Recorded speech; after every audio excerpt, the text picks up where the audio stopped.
कौन कोई कम जाता नहीं दिन ह कोनो रात ना आ देयो देबू तो कोनो बात ना की हो जी उफ जेने से देखा तेने से लोग जाले त बेचारी बुझाला कि जातारा बन गई का ओकरा से बियाह ना होके हमारे से हो गए। कॉले नहीं नाश्ता बा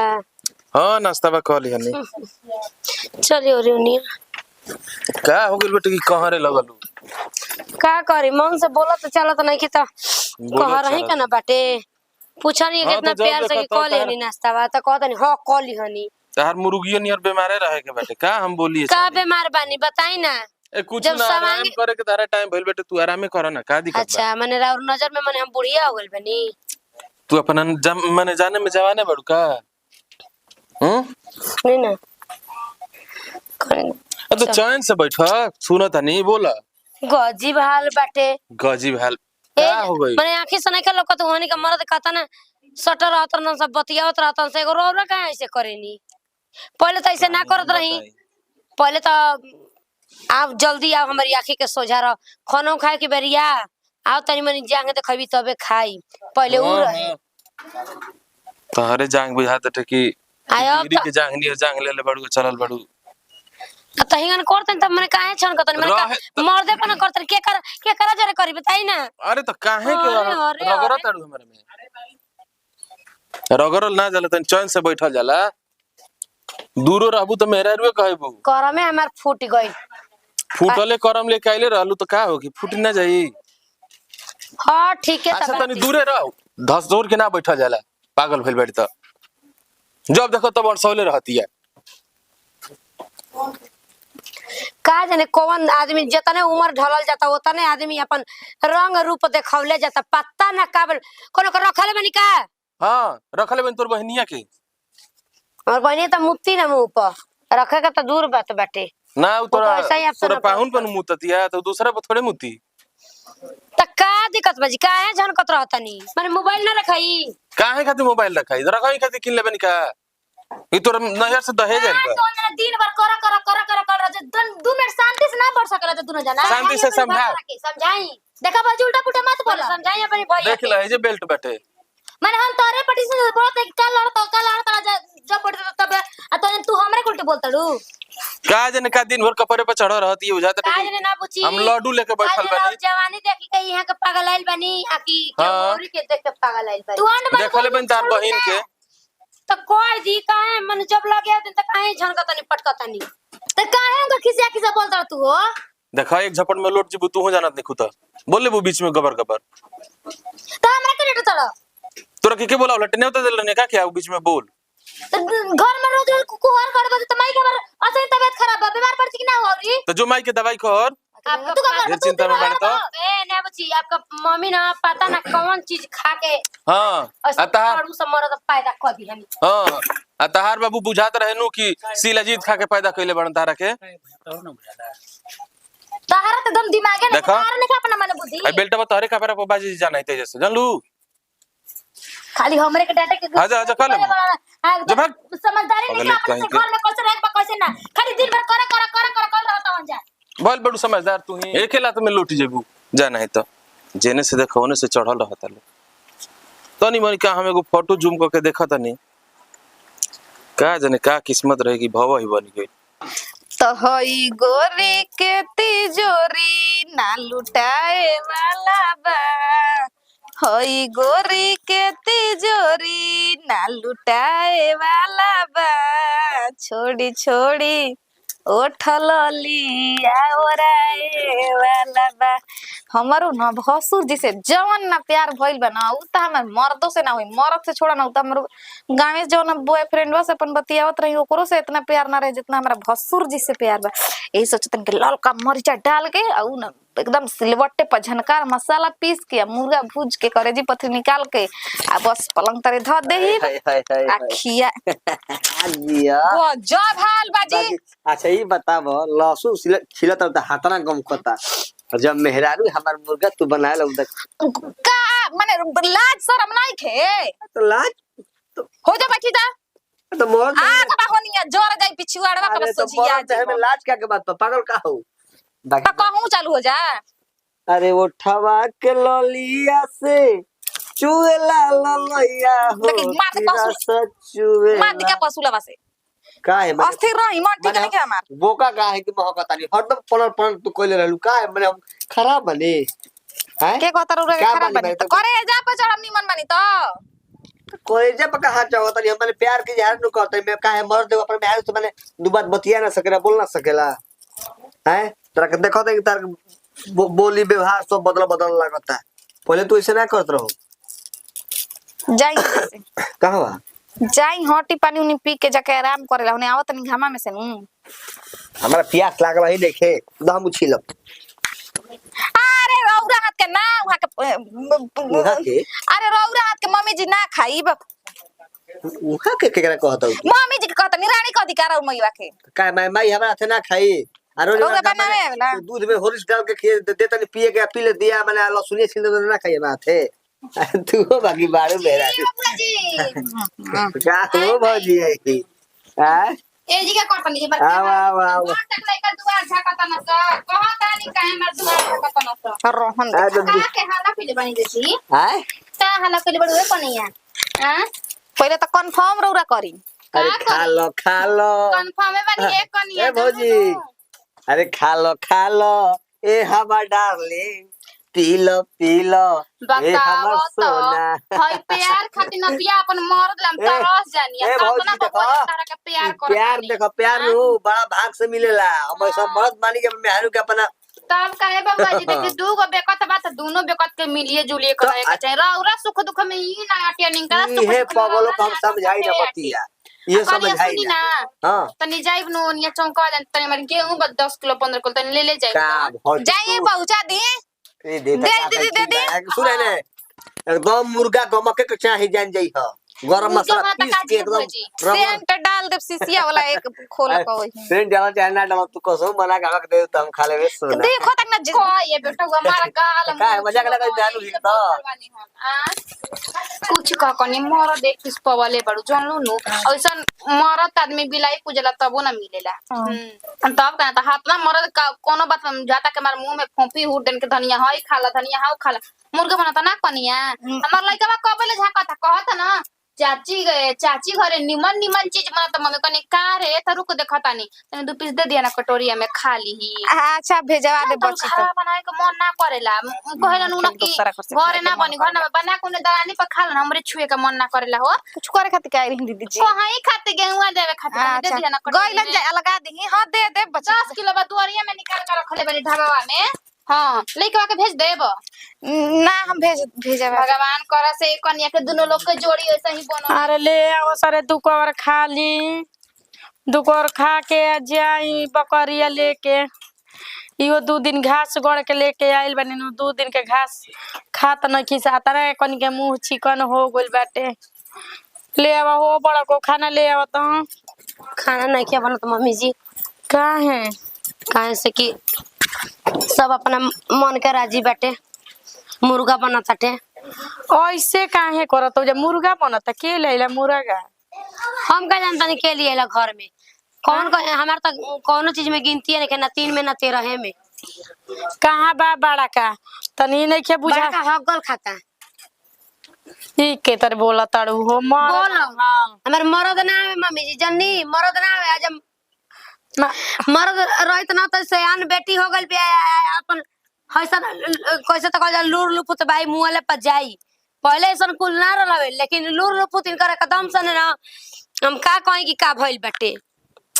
ऐसे ना बोला आइले केनो का मुंह देखले बाड़न कि केनो का रखले बाड़न कि का करन जहिए पता लागी गइल ना कि टोला में होई जानी हमारा मरो से मारा बाबा तरी जाए से कर तरी जा तय मांगी पका बारे नोची दे देख ली ई का को तड़ू इतना दिन बियाह को कहलू हमर लड़का को गलती ना कल से तर का वो केनो का फोटो देखत रहता ना बताई ना रहो रे कोना का फोटो कौन हर जइया के खेलानी का फोटो देखत रहता ना मोबाइल में लगे जाते त मोबाइल चोरवा लेता ना वो है उम्र में करस त लइकियो से न होखले चलते अब लेके उड़हर जाइना त जानी हम अरे बाप हो बाप ये तना मर्द मानुष के ना बोला कने दे त 50 रुपया हमार लइके कहां बिए जी तोर पैसे हरदम घटा रहेला दे कापी किने के बाद तार लइके का हम जीवा काले बनी तो 10 जगह खेलत रहती है माकत रहती है त कहनी की कबे डांट के कहनी की चल सारा घर है तू जो हम ना जाई बोला सजन तो के लड़का लड़की के शाखा स्कूल खुलता है आंगनबाड़ी ओमा मत भेजिए सब पढ़े लिखे के अपने देख तक ली सांझ करे बैठेबो करना पड़े हमारा नहीं के पढ़ाई लिखाई करे के नहीं के हमारा कुछ और करे के जब हमारा उहे लायक नहीं खन तो हम लड़का लेकिन के पढ़ाई लिखाई के गाने अपने तक गंवार बनल मुसम्मत के हाल भइल भाई मुसम्मत के हाल भइल बाटे देखत देखत बानी हम धो देव सेनु आ बस कामे खत्म हो काय जाई सब तू भाषा बोललू हो तेरा कम 50 रुपए में माई भी बच्ची रची आके बोला तो अंदर में दूर जाने क्या करते हो कान को करता आके कपर पे कर चिराता जा ये करले बेसी कहीं ते चिल्ला कहीं अपने भैया के रहनिया कहती तू क्वेश्चन पढ़े हो क्वेश्चन बना क्या करते दूर जाने एक एक में गलती होकेला जरूर तो अच्छा ये बताओ जा तू लोग यही तरह मर्द मेरा झगड़ा करत रह बुझा हई लड़की के बियाह करे के बाटे लड़की के टेंशन बा कि केनियो घर बर देखे जाई हैं तई बतिया मम्मी जी अपना लड़का से कहीं हमरा से का कहतनी हमरा का बारे भैया रे? जी को के धइले बानी हमर ना मुआला बनता ना जियाला बनता टे हम के करत दुख कहीं हमर दुख के बात आ गई हम बुझाता नहीं कि मेरे दिलवा पर का गुजरता टे रोवे जावे वाला बात कहां से आ गई मम्मी जी का करत कहीं कहां लड़की गइली है फोफियो करा के दे तू दी टेंशन मत ले ठीक बा एनी क्या करतन जा कान के कर तू अपन जीव देख तोर असली तबीयत खराब रहता हम तो टेंशन लागत कि दवाई बीरो ने जा करावत ले जा बड़ हॉस्पिटल में दवाई बीरो करतन जा तो मैया मर ऐसे रही थे जो घर में ले सातू लेके आओ खाए नहीं की सब बनले मुर्गा बनता सातू ले के दे घोर के पी के बकरिया लेके जाई जो ठीक बा कपार पे एगो टेंशन भइल बा एगो लड़की के शादी कर लेती नु तब मरियो जेती तो कोनो गम ना रहल है लड़कन के हमरा लागत के कोनो टेंशन नहीं के ले आओ सतुया लेके आओ दुआरा पर बैठा तनी हे बेरा आवत तब नु समझावत तनी 4 घंटा से इंतजार करत रह आ ना पाता आय भसुर होवन तो का करी दिल तो लागिए न गइल बा आय कोई यही से कहाला के दिल लागल देवाल से त परी कौना काम के वही तरी बा कि हमार तो दिल देवाल से ना पहाड़ से लागल बा एकदम तो बुझाते न के का करी ना रहेलन घरवा में रहेलन ना तो कहूं रहेलन कोनो कोना में तो बुझाला कि चल बावन देखत रही ना कहीं से आ ना रहेलन तो बुझाला ना कि दुनिया हमार सुन हो बिहारे बंद हो गइल बा वो तरी लागेला एकदम वहां तो बड़ा ढेर प्यार करम कर पहले तो डांटम पहले खिसियाई आ ना मनइयो ना हमरा के तब उनका के बताई कबे से कहले बन के हम खिसियाई मु प्यार से हमरा के मनाई ई कुल तो हमरा मरद से त करही के नहीं के आव के छुआ तवन पीछे हे तरी अपन करम हे तरी अइहन तो बैठा रहम कहम कि उठाई त जी ए करे जा सुनो तरू ए रुसल बानी रूसल बड़ी धनिया हमारा से रूस सुनो ना तनहेने खेलता धनिया पियाज हमरा के कोई तनहेन तक कबू देखा तू रूसेलू तो ठीक ना लगेलू ठीक नु हंसेलू तो बुझाला नु कि एकदम हमरा से बुझाता ना कि मोटकी से और दिल पे एकदम लागत पगलाइल बड़ू का तू देखी भैया जी नागिन के नाम लेता समझ दे भैया जी अगर हमरा के धोखा देई तो समझ दे कि हमार दिल और राउर हड्डी एके संगे टूटी सुनो पहले जानता रू क्या हम तो तारा से इतना प्यार करे नीनू कि मन करला कि हरदम धोती में बांधले रही हम प्यार करी ना रोला से भैया जानता रू अब तू भैया जी कहता रू तो ठीक नहीं खेलेगा ठीक नु खीस में ना कहता नहीं भैया जी आ प्यार से का कहबू जानू जी जानू जी औरी का कहबू सोना जी औरी रोला के का कोई ना तो उहे तो हम तारा से पूछत नहीं का कहलू आ के उ राउर भाई बा बुझाई जेकर से हमर जेकर से हमर ओकर हम बाहर भेजे को पाई लगावत ठीक वो नु दिल पर लागी ना सकेला अरे तो हर दिल अब हमरा से लागल बेटे तो उन्हें काहे ओ भैया ई का होता हो तू भर से भौजी से लड़ाई करत रहत बैठी घरी अरे सुन आय सुन रुको जा अभी जा तेरी माई से भौजी से सुन सुन एगो बात सुन एगो बात सुन एगो बात सुन का हो हाय सुन सुन ने रुक अरे रुक सुन मुझे रुक जाई पहले इधर मुंह बंद करे खातिर बोल देबे तो काट दे छोड़ दुपट्टा छोड़ा हमार ना कहू छोड़ दुपट्टा छोड़ा सुन हां मुंह बंद कर नानू कहबे असली हो ये बोल देबे तो मुंह ई हो जाता नहीं है भौजी के दे दे बस तब को वो का करे सुनो ना माई ओ जी तला हां उ छुपा दी तो ठीक है बेटे छुपा दी बता दी तो कॉलेज के बियाह हम लोग के पक्का ना एकदम पक्का बाजी लगाबो कहां रखम हमारा के जी अरे हां तना हम घर दुआर रखले बनी घर दुआर ना रखो तो बाहर तरह के लिए के चल आ मोटा की कहां रही अरे मोटकी के छोड़ा 3 ना, नंबर में डाल देबो करा के। ओकरा के हम 4 नंबर का 5 नंबर में डाल वो दे। हमारे स्टूलवा लगाई है नहीं उतार अरे के उतरा ना, हम तारा के टांग के उतार दी कौन ना। लगाई ना। अरे तू आ, उतर। ओहो पक्का को लेब ना। देखिए अरे तो अब देखिए अब हम रौरा बिना ना रह पाए समझ जाई हम ढेर रौरा से प्यार कर लगनी रौरे वजह से ना हम अपन करा से हम देखा त नहीं तरी छुआ त खीस हमरा के बर जाला। लो है मेकअप के सामान किन के लिए। तू सब कौन लिपस्टिक है अरे लो ना है वो भी ना अभी अरे नौ धरी छक हाथ हो जा जाए बाद में। नौ छक हो जाए पहले ई बताई को देले मन त का कर। अरे उ चोरी नहीं अगर कह दिनु तो फिर ओकरा के 1000 के 2000 ले। लेकिन रख ले नु 100% तारा के रखब, तारा के छोड़े खाती हम प्यार के लिए बनी। ठीक तू कह तो हम आज भी भाग चली लेके तारा के। रुक जाई कुछ कह भगवान भव देश तो ऐसा साला जतरे बन जतरे जब देखा तानी तो मिजाज तो हरियर चुरैलिया कहल है पोल खोलल है लाते लाते पहले के एकरा के मारब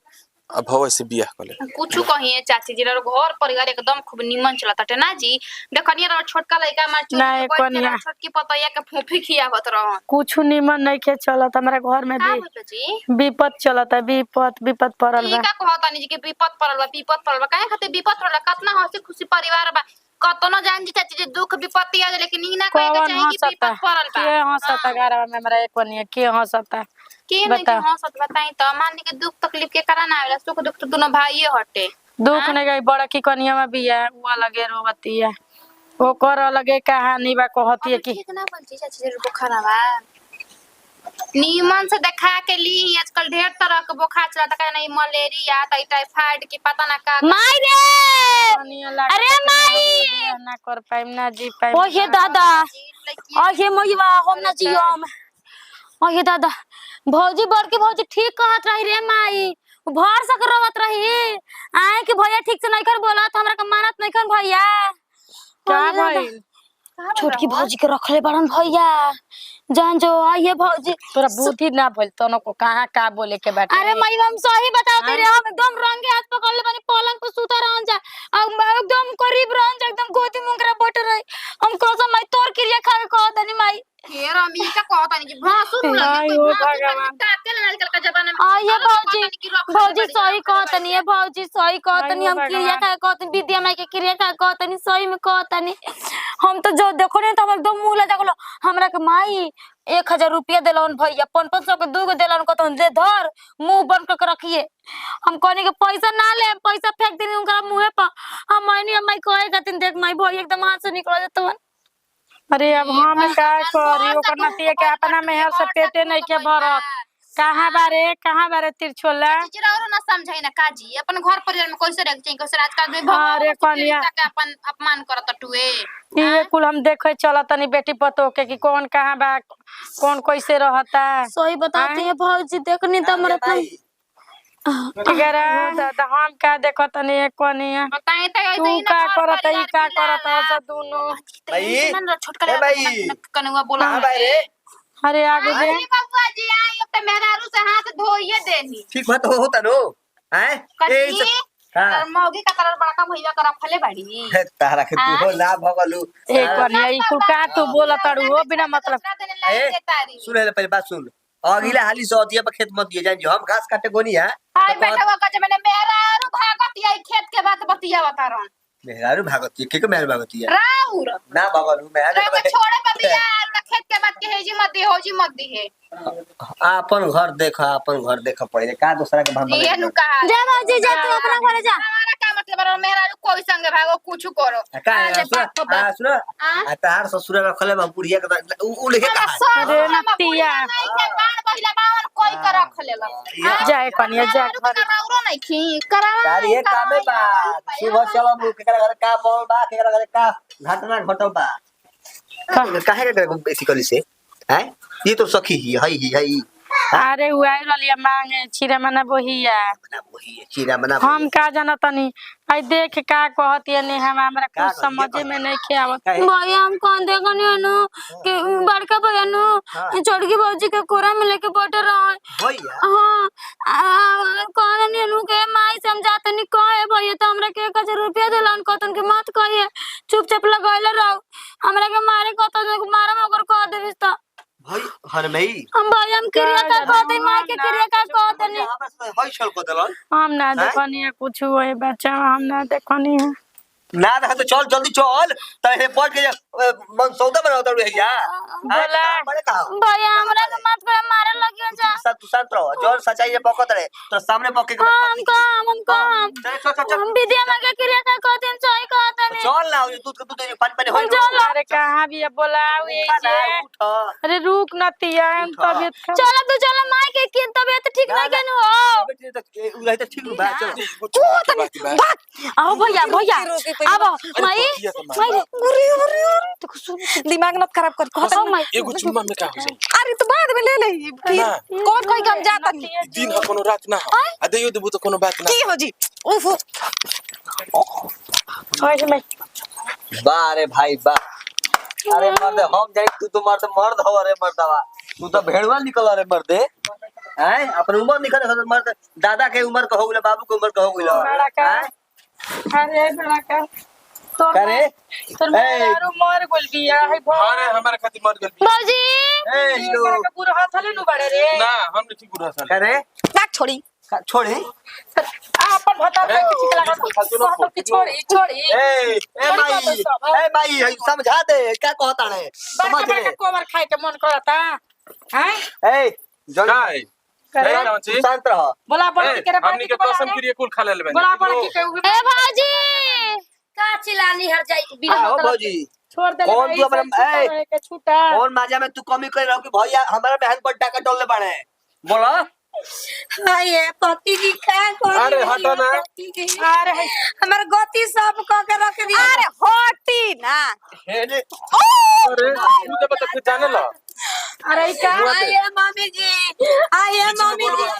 आगे भाजी तानी के कोना के हम तोरे का भाई वैसा मेरा सुगर रहते हुए आती नहीं हाय मेरा रो खराब लगा भाजी धरती पर पड़ल बड़े ते मेरे सुनो आइए बुची जी ये हाथ वाला है नहीं रखा मत बतियो क्या बड़ो आए भाजी से मारा अपना के भाजी देखिए अभी समझा दे जानतो नहीं कि छोड़ हाथ छोड़ के ना बोल सके पहले हमारा से बतियाई हम ना बते पहले हमारा से बतियाई तो हम तो अरे ना बते क्रिया खा के कहो विधवा बिल अपने खाता छोड़ दे ईमानदारी से प्यार हमारा से बाटे कि हमारे भाई से कह दो कि नहीं तोहार भाई से हो गेलो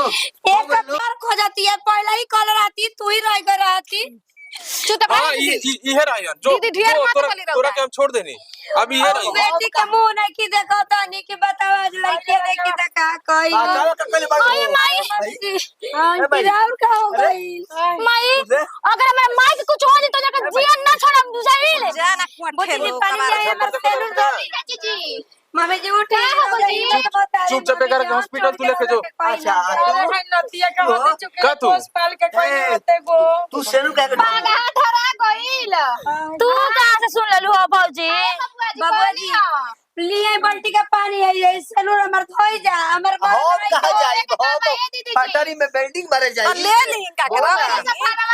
तू तो है ना थोड़ा दिन ना जी ए जी कहले बाड़ू ए जी मारा बाबू हाँ, ना ये तू तो जी बोल करो, बोल अरे चीज के लाज नहीं करे ए भाई सुन ले बात सच एकरा बाप माई के बुलावा सब कौन का बात में बाप माई के बोले बाप माई के होने का बात में बोले आता ना हद की बात नहीं कि बाप माई के बोला अजी दीदी दिल पर मला गो तो का करी अरे जोड़ी निक पहले बता पहले बता पहले ए ओनी हाथ करके बोलो ने अरे खेलवाड़ी तू ही बता भातार संग रहबे के भसुर संग रहबे भसुर संगे रहो अब भसुर कैसन हम भसुर संगे रहो हम भसुर संगे अब भसुर के ना तरह सुनी जा चुपचाप बात हमार पहले देख लीजा हे मर्द तर तो रोज बीमार पड़ गली अब मर्द के तरह दिए बर्दाश्त हो जाता टे